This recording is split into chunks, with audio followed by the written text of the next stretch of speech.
Hello friends, आज मैं study with Smita में निर्मल वर्मा की प्रसिद्ध कहानी परिंदे का अंतिम भाग लेकर आई हूँ। तो चलिए कहानी शुरू करते हैं। तितलियाँ, झिंगुर, जुगनू, मिरोज पर उतरती हुई सांझ की छायाओं में पता नहीं चलता कौन आवाज़ किसकी है।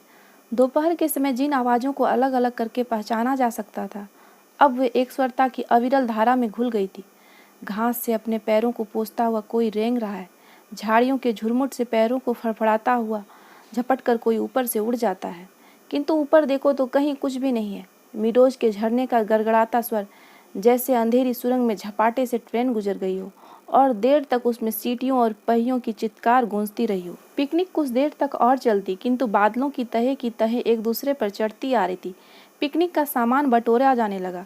मिडोज के चारों ओर बिखरी हुई लड़कियां मिस वुड के इर्द गिर्द जमा होने लगी। अपने संग वे अजीबो गरीब चीजें बटोर लाई थी। कोई किसी पक्षी के टूटे पंख को बालों में लगाई हुई थी, किसी ने पेड़ की टहनी को चाकू से छिलकर छोटी सी बेंत बना ली थी। ऊंची क्लास की कुछ लड़कियों ने अपने अपने रुमालों में नाले से पकड़ी हुई छोटी छोटी बालिश्त भर की मछलियों को दबा रखा था, जिन्हें मिस वुड से छिपाकर वे एक दूसरे को दिखा रही थी। मिस वुड लड़कियों की टोली के संग आगे निकल आई। मिडोज से पक्की सड़क तक 3-4 फलांग की चढ़ाई थी। लतिका हाँफने लगी। डॉक्टर मुखर्जी जो सबसे पीछे आ रहे थे, लतिका के पास पहुंचकर ठिठक गए। डॉक्टर ने दोनों घुटनों को जमीन पर टेकते हुए सिर झुकाकर एलिजाबेथन युगिन अंग्रेजी में कहा, मैडम आप इतना परेशान क्यों नजर आ रही हैं? डॉक्टर की नाटकीय मुद्रा को देखकर लतिका के होठों पर थकी सी ढीली ढीली मुस्कुराहट बिखर गई। प्यास के मारे गला सूख रहा और यह चढ़ाई की खत्म होने को नहीं आती। डॉक्टर ने अपने कंधे पर लटकती हुई थर्मस उतारकर लतिका के हाथों में देते हुए कहा, थोड़ी सी कॉफी बची है, शायद कुछ मदद कर सके। पिकनिक में आप कहाँ रह गए डॉक्टर? कहीं दिखाई नहीं दी। दोपहर भर सोता रहा मिस वुड के संग। मेरा मतलब है मिस वुड के पास बैठी थी। मुझे लगता है मिस वुड मुझसे मोहब्बत करती है। कोई भी मजाक करते हुए डॉक्टर अपनी मूंछों के कोने को चबाने लगते। क्या कहती थी? लतिका ने थर्मस से कॉफी को मुंह में उड़ेल लिया था। शायद कुछ कहती, लेकिन बदकिस्मती से बीच में ही मुझे नींद आ गई। मेरी जिंदगी के कुछ खूबसूरत प्रेम प्रसंग कमबख्त नींद के कारण अधूरे रह गए। और इस दौरान जब वे दोनों बातें कर रहे थे, उनके पीछे मिडोज और मोटर रोड के संग चढ़ती हुई चीड़ और बांस के वृक्षों की कतार सांझ के घिरते अंधेरे में डूबने लगी। मानो प्रार्थना करते हुए उन्होंने चुपचाप अपने सिर नीचे झुका लिए हों। इन्हीं पेड़ों के ऊपर बादलों के गिरजे का क्रॉस उलझा पड़ा था। उनके नीचे पहाड़ी की ढलान पर बिछे हुए खेत भागती हुई गिलहरियों से लग रहे थे, जो किसी के टोह में स्तब्ध ठिठक के गई हों। डॉक्टर, मिस्टर ह्यूबर्ट पिकनिक पर नहीं आए? डॉक्टर मुखर्जी टॉर्च जलाकर लतिका के आगे आगे चल रहे थे। मैंने उन्हें मना कर दिया था। किस लिए? अंधेरे में पैरों के नीचे दबे हुए पत्तों की चरमराहट के अतिरिक्त कुछ सुनाई नहीं देता था। डॉक्टर मुखर्जी ने धीरे से खांसा। पिछले कुछ दिनों से मुझे संदेह होता जा रहा है कि ह्यूबर्ट की छाती का दर्द शायद मामूली दर्द नहीं है। डॉक्टर थोड़ा सा हंसे, जैसे अपनी यह गंभीरता अरुचिकर लग रही हो। डॉक्टर ने प्रतीक्षा की शायद लतिका कुछ कहेगी, किंतु लतिका चुपचाप उनके पीछे चल रही थी। यह महज मेरा शक है, शायद मैं बिल्कुल गलत हूँ, किंतु फिर भी यह बेहतर होगा कि वह अपने फेफड़े का एक्सरे करा ले। इससे कम कोई भ्रम तो नहीं रहेगा। आपने मिस्टर ह्यूबर्ट से इसके बारे में कुछ कहा? अभी तक तो कुछ नहीं कहा। ह्यूबर्ट जरा सी बात पर चिंतित हो उठता है, इसलिए कभी साहस नहीं हो पाता। डॉक्टर को लगा उसके पीछे आती हुई लतिका के पैरों का स्वर सहसा बंद हो गया। उन्होंने पीछे मुड़कर देखा। लतिका बीच सड़क पर अंधेरे में छाया सी चुपचाप निश्चल खड़ी है। डॉक्टर? लतिका का स्वर भराया हुआ था। क्या बात है मिस लतिका, आप रुक क्यों गई? डॉक्टर, क्या मिस ह्यूबर्ट? डॉक्टर ने अपनी टॉर्च की मध्यम रोशनी लतिका पर उठा दी। उन्होंने देखा लतिका का चेहरा एकदम पीला पड़ गया है। वह रह रह कर पत्ते सा कांप जाती है। मिस लतिका, क्या बात है? आप तो बहुत डरी सी जान पड़ती हैं। कुछ नहीं डॉक्टर, मुझे कुछ याद आ गया था। वे दोनों फिर चलने लगे। कुछ दूर जाने पर उनकी आंखें ऊपर उठ गई। पक्षियों का एक बेड़ा धूमिल आकाश में त्रिकोण बनाता हुआ पहाड़ों के पीछे से उनकी ओर आ रहा था। लतिका और डॉक्टर सिर उठाकर पक्षियों को देखते रहे। लतिका को याद आया, हर साल सर्दी की छुट्टियों से पहले ये परिंदे मैदान की ओर उड़ते हैं। कुछ दिनों के लिए बीच के इस पहाड़ी स्टेशन पर बसेरा करते हैं, प्रतीक्षा करते हैं बर्फ के दिनों की, जब वे नीचे अजनबी अनजाने देश में उड़ जाएंगे। क्या वे सब भी प्रतीक्षा कर रहे हैं? वह डॉक्टर मुखर्जी, मिस्टर ह्यूबर्ट, लेकिन कहाँ के लिए? हम कहाँ जाएंगे? किंतु इसका कोई उत्तर नहीं मिला। सिर्फ उस अंधेरे में मिडोज के झरने का स्वर और चीड़ के पत्तों की सरसराहट के अतिरिक्त कुछ सुनाई नहीं देता था। लतिका हड़बड़ाकर चौंक गई। अपनी छड़ी पर झुके हुए डॉक्टर धीरे धीरे सीटी बजा रहे थे। मिस लतिका, जल्दी कीजिए, बारिश शुरू होने वाली है। हॉस्टल पहुंचने तक बिजली चमकने लगी थी, किंतु उस रात बारिश देर तक नहीं हुई। बादल बरसने भी नहीं पाते थे और हवा के थपेड़ों से ढकेल दिए जाते थे। दूसरे दिन तड़के की बस पकड़नी थी, इसलिए डिनर के बाद लड़कियां सोने के लिए अपने अपने कमरों में चली गई थी। जब लतिका अपने कमरे में गई, उसमें कुमाऊं रेजिमेंटल सेंटर का बिगुल बज रहा था। उसके कमरे में करीमुद्दीन कोई पहाड़ी धुन गुनगुनाता हुआ लैंप में गैस पंप कर रहा था। लतिका उन्हीं कपड़ों में तकियों को दुहरा कर लेट गई। करीमुद्दीन ने उड़ती हुई निगाह से लतिका को देखा, फिर अपने काम में जुट गया। पिकनिक कैसी रही मैम साहब? तुम क्यों नहीं आए? सब लड़कियां तुम्हें पूछ रही थी। लतिका को लगा दिन भर की थकान धीरे धीरे उसके शरीर की पसलियों पर चिपटती जा रही है। अनायास उसकी आंखें नींद की बोझ से झपकने लगी। मैं चला आता तो ह्यूबर्ट साहब की तीमारदारी कौन करता? दिन भर उनके बिस्तर से सटा हुआ बैठा रहा और अब वह गायब हो गए। करीमुद्दीन ने कंधे पर लटकते हुए मैले कुचले तौलियों को उतारा और लैंप के शीशों की गर्द पोंछने लगा। लतिका की अधमुंदी आंखें खुल गई। क्या ह्यूबर्ट साहब अपने कमरे में नहीं है? खुदा जाने इस हालत में कहाँ गए। पानी गर्म करने कुछ देर के लिए बाहर गया था, वापिस आने पर देखता हूँ कि कमरा खाली पड़ा है। करीमुद्दीन बड़बड़ाता हुआ बाहर चला गया। लतिका ने लेटे लेटे पलंग के नीचे चप्पलों को पैरों से उतार दिया। ह्यूबर्ट इतनी रात कहाँ गए? किंतु लतिका की आंखें फिर झपक गई। दिन भर की थकान ने सब परेशानियों प्रश्नों पर कुंजी लगा दी थी। अब वह सुरक्षित थी। कमरे की चार दीवार के भीतर उसे कोई नहीं पकड़ सकता था। दिन के उजाले में वह गवाह थी, मुजरिम थी। हर चीज का उसे तकाजा था। अब इस अकेलेपन में कोई गिला नहीं, उल्हाना नहीं।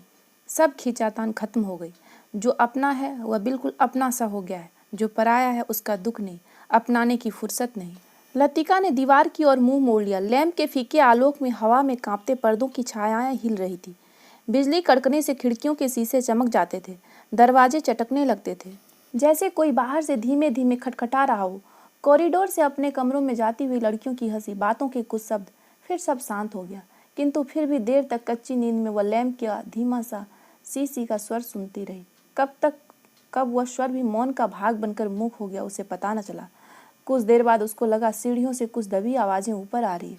बीच बीच में कोई चिल्ला उठता है और फिर सहसा आवाजें धीमी पड़ जाती हैं। मिस लतिका, जरा अपना लैंप ले आइए। कॉरिडोर के जीने से डॉक्टर मुखर्जी की आवाज़ आई थी। कॉरिडोर में अंधेरा था। वह 3-4 सीढ़ियां नीचे उतरी, लैंप नीचे किया। सीढ़ियों से सटे जंगल पर ह्यूबर्ट ने अपना सिर रखा हुआ था। उसकी एक बाह जंगल के नीचे लटक रही थी और दूसरी डॉक्टर के कंधे पर झूल रही थी, जिसे डॉक्टर ने अपने हाथों में जकड़ रखा था। मिस लतिका, लैंप जरा और नीचे झुका दीजिए। ह्यूबर्ट। डॉक्टर ने ह्यूबर्ट को सहारा देकर ऊपर खींचा। ह्यूबर्ट ने अपना चेहरा ऊपर किया। विस्की की तेज बू का झोंका लतिका के सारे शरीर को झंझोड़ गया। ह्यूबर्ट की आंखों में सुर्ख डोरे खिंचाए थे। कमीज का कॉलर उल्टा हो गया था और टाई की गांठ ढीली होकर नीचे खिसक आई थी। लतिका ने कांपते हाथों से लैंप सीढ़ियों पर रख दिया और आप दीवार के सहारे खड़ी हो गई। उसका सिर चकराने लगा था। In the backland of the city there is a girl who loves me. Hubert हिचकियों के बीच गुनगुना उठता था। Hubert, please please. डॉक्टर ने ह्यूबर्ट के लड़खड़ाते शरीर को अपनी मजबूत गिरफ्त में पकड़ लिया।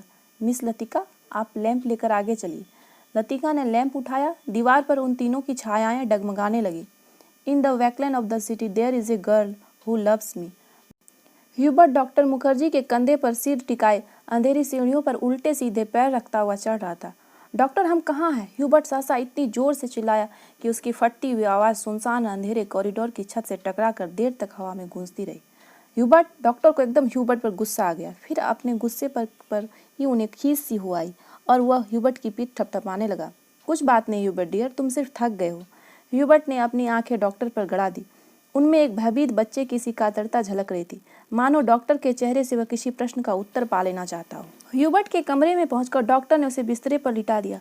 ह्यूबर्ट ने बिना किसी विरोध के चुपचाप अपने जूते मोजे उन्हें उतारने दिए। जब डॉक्टर ह्यूबर्ट की टाई उतारने लगे, ह्यूबर्ट अपनी कुहनी के सहारे उठा। कुछ देर तक डॉक्टर की आंखें फाड़ते हुए घूरता रहा, फिर धीरे से उनका हाथ पकड़ लिया। डॉक्टर, क्या मैं मर जाऊंगा?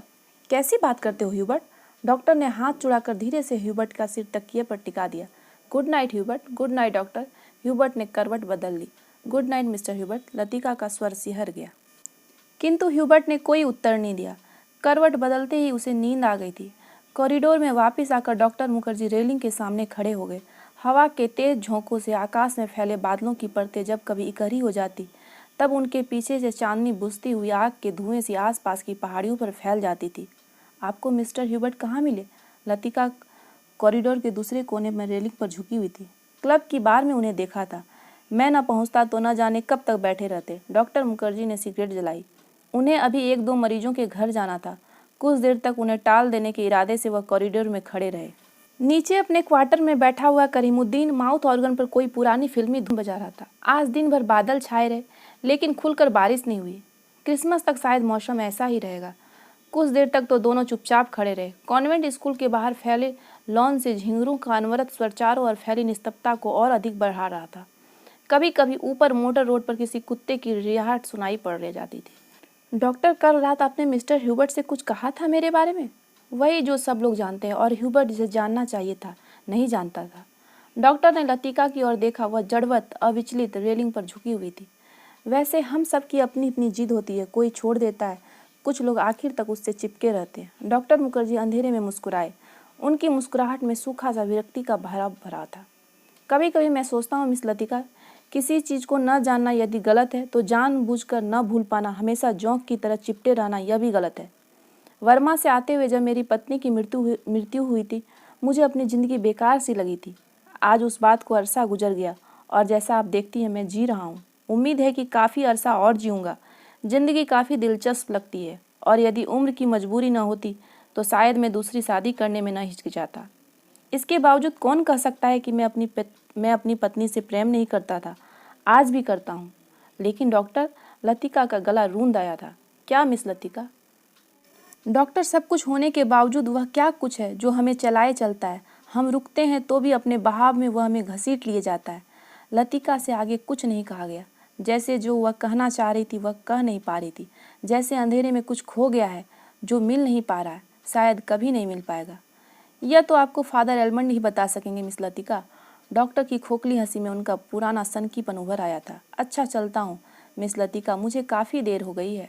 डॉक्टर ने दिया सलाई जलाकर घड़ी को देखा। Good night miss Latika. Good night doctor. Doctor के जाने पर लतिका कुछ देर तक अंधेरे में रेलिंग से सटीक खड़ी रही।